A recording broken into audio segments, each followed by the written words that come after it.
bring in Mick Aussie right now. As Mick, there's a lot of people that are unhappy about the Super Bowl matchup.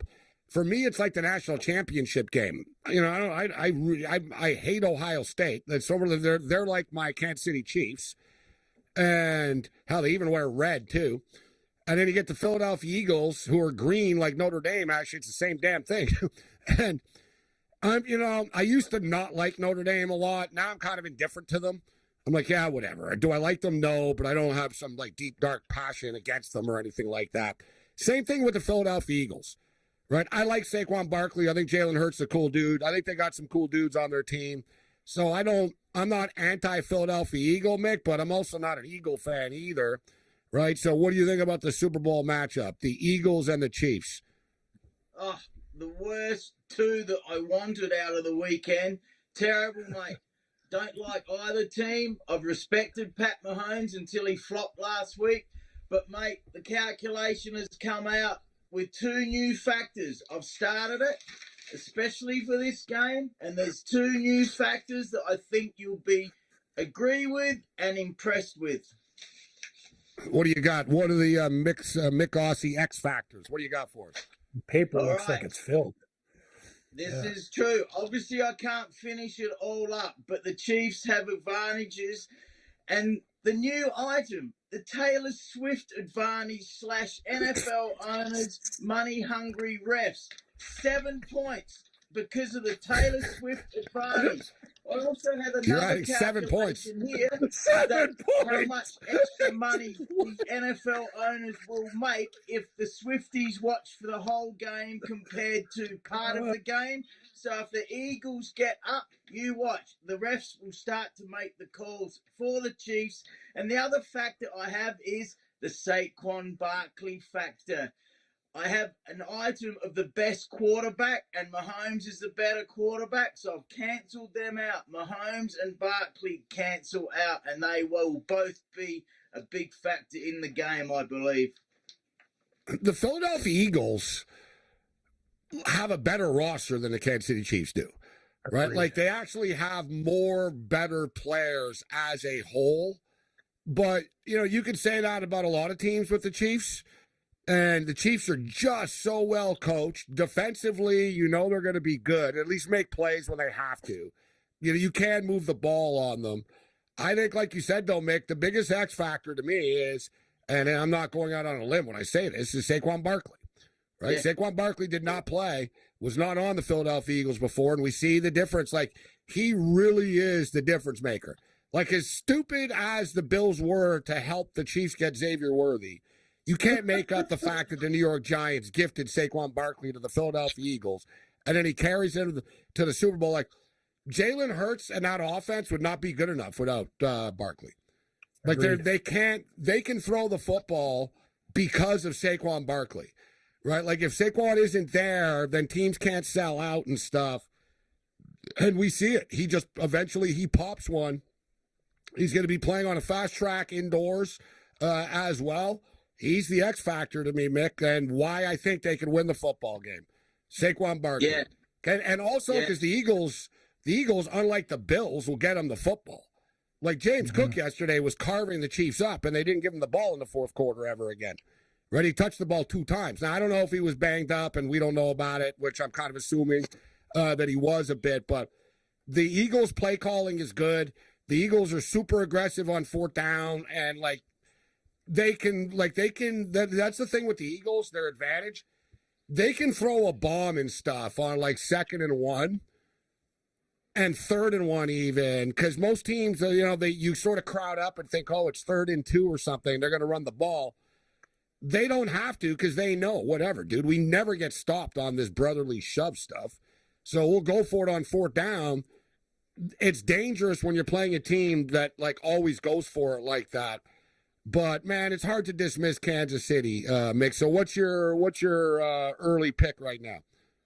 Well, first of all, Saquon Barkley was amazing on that first drive. I actually liked the first half of that game. Very entertaining, but then it was a blowout. Couple of other factors. Chiefs ahead in the coaching advantage. You said that about 10 minutes ago. chance of mental letdowns / players that might screw up going out in New Orleans, I'll say the Chiefs are more disciplined there.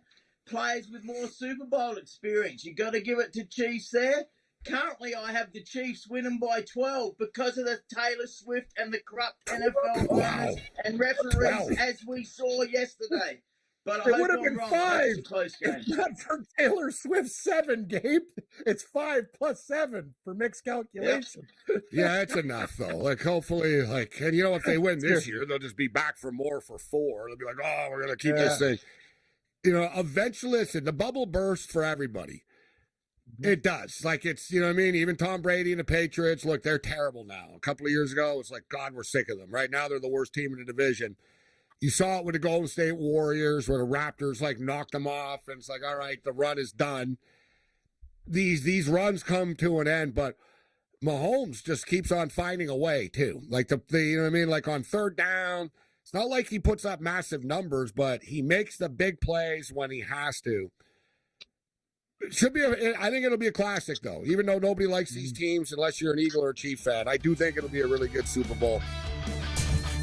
I've got a 20. I think it's gonna be like 27-24. We're into the home stretch here on the Monday Night Meltdown. This is Sports Rage. I'm Gabe Morency. Cam Stewart in the house, Mick Aussie. Quick update right now, the National Hockey League. The San Jose Sharks lead the Pittsburgh Penguins 1-0. Lower scoring game tonight, only 1 goal on the board. In-game total all the way down to 4.5 right now. 8 minutes left in the second period of play. Meanwhile, the Edmonton Oilers have been hanging on to this 1-goal lead. Remember, the in-game total was as high as 8.5. I remember the Kraken were getting 2.5 at minus 165. It's 3-2 with 4 minutes left. Mick Aussie's actually in Edmonton right now as the Oilers get Connor McDavid back up 3-2 with 4 minutes left. Mick, before we get you out of here, Australian Open, Madison Keys with the upset win against Sabalenka. My parlay blows up and they both made it to the end. But I had the Bills and Sabalenka parlayed. Props to Keys, man. That was a hell of a win for her first major. Normally she hits the wall like the quarterfinals of these things. I know she made it to the French Open final and lost before, but 29 years old, and she finally breaks through. She played a hell of a match, and then Sinner just rolled into the final. But seemed like to me that the big theme was everybody bitched about Australia a lot, Mick, eh? Like the Australian media and the this and that and the questions. And as you stated, I don't know, I think people kind of, these tennis players are pretty thin-skinned. Let's just call it out for what it is. Yeah, look, Melbourne, where it's held, that is the second most woke, bad media city in the world, I believe, behind London. London disgrace the rubbish they put in the newspapers, and all those people were locked up for 1.5 years with COVID, so they're all a bit nuts, mate. They're still getting rid of the anger.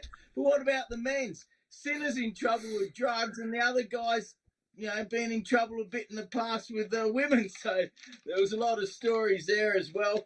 And I don't blame a few people for booing Djokovic because of what he did, carried on and couldn't handle that joke like we talked about last week. But good on Madison Keys. I like Sabalenka, but geez, they hit the ball well these days with the beautiful new rackets, don't they? Your big consider with the drugs. Speed. Didn't you have some kind of bomb, some magic bomb or whatever? What was he into? What was his thing again? Yeah, but you know what? It's been I think it's been twice with him now, and it's always, I got a massage and I didn't know and this and that. And the thing is, with tennis, they're very, very, very, very strict with this. They don't play around. If you get a test, you're out for 2 years. If you fail, basically. I don't know, you guys remember, your boy Kyrgios, Mick called him out and stuff, and so did Shapo and a bunch of other players. They all said, I guess there's different rules for different people. I remember, Shapo said, if I did this, I would get 4 years, not 2. He's probably right. It's so true. A lot of players, they look at Sinner kind of crooked eye now. You know what I mean? Why do you get away with all this stuff? But I think it is harmless what he took. I think they're kind of overly stringent in tennis, guys, with their rules. They're over the top with it. Yeah, just beat them. How are they? You know what I mean? Beat them. All right, 3-2 in the hockey game still. 1-0 for the San Jose Sharks. All right, Mick, so we're going to be on the road next week. What's your early final score prediction for the Super Bowl? Look, I think it'll probably be Chiefs 30-27, something like that. I got it 12 right now, but no, I don't think it'll be a blowout. But your Bills, mate, oh my God, they were off in that first quarter. Josh Allen could have nearly thrown 2 interceptions that first drive. Penalties, they weren't. Yeah, I don't really care. I'll watch the game. I'll be at a party or something and mingling as well because don't really care who wins. I'm telling you, this is the most angry Super Bowl ever. Like people are like, whatever, like, you know what I mean? And I said earlier, Cam, and everybody, but I brought up the ticket prices. And if the Bills were going to be in, it would have been expensive because the Bills haven't made it and forever, and Bills fans are crazy. The Chiefs are in it all the time, and the Eagles were just in it a couple of years ago. So, like, people can't go all the time. Like our boy Greg, the Rich Tommy's in for Greg tonight, but he went to the Super Bowl last time. He can't go. He's not going to go every time. But tickets have really plummeted. Like the same tickets that were $14,000 are now $12,000.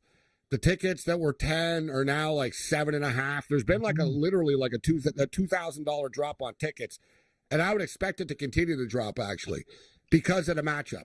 People from KC have already gone. They're in the Super Bowl every year. It's done. And even people from Philadelphia, these guys are in the Super Bowl every couple of years. So basically, they're going to need like the Philadelphia market to carry this thing. We'll see you on the Twisted Tuesday. Other than that, you're on your own. Later.